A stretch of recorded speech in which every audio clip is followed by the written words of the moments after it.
Comparing screenshots between our preliminary task and our final film, as you can see from a screenshot from this preliminary task, you can tell our composition was quite sloppy as we were quite new. This was when we were about 2 months into the course, we didn't know much and it was new. So everything's a bit mismatched and the shot's quite blurry. You can tell we've made some improvements throughout the course, as this is the shot from our final film, The Game, where you can tell the composition's a lot better and we've progressed in filmmaking and like the understanding of the skills, because it follows the rule of thirds and he's not obstructing anything in the foreground or background.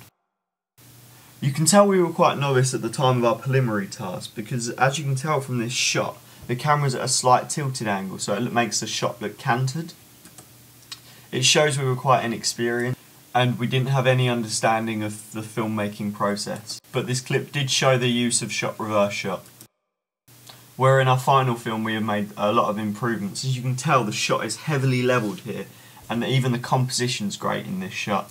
I think this completely contrasts to our preliminary task, and it also shows the amount of improvements we've made throughout the year so far. This is a close-up from our preliminary task. As you can tell, we didn't really know what exposure and focus was at the time, because Martin looks slightly orange in this picture and the foreground is slightly out of focus, so you're more drawn to the background of the shot. As you can see, we've made a lot of improvements since our preliminary task. The screenshot here shows the amount we've actually improved with our exposure and focus. As you can see, the actor in the foreground is in focus and the background's out of focus, so we've got a nice pull focus on this shot here. This is something we've picked up on our course. Also, we've improved in our exposure. As you can tell from this shot, he actually looks human instead of kind of like a bright orange colour. So I think we have learnt a lot since we've done a preliminary task, and the contrast between our two films show our improvements.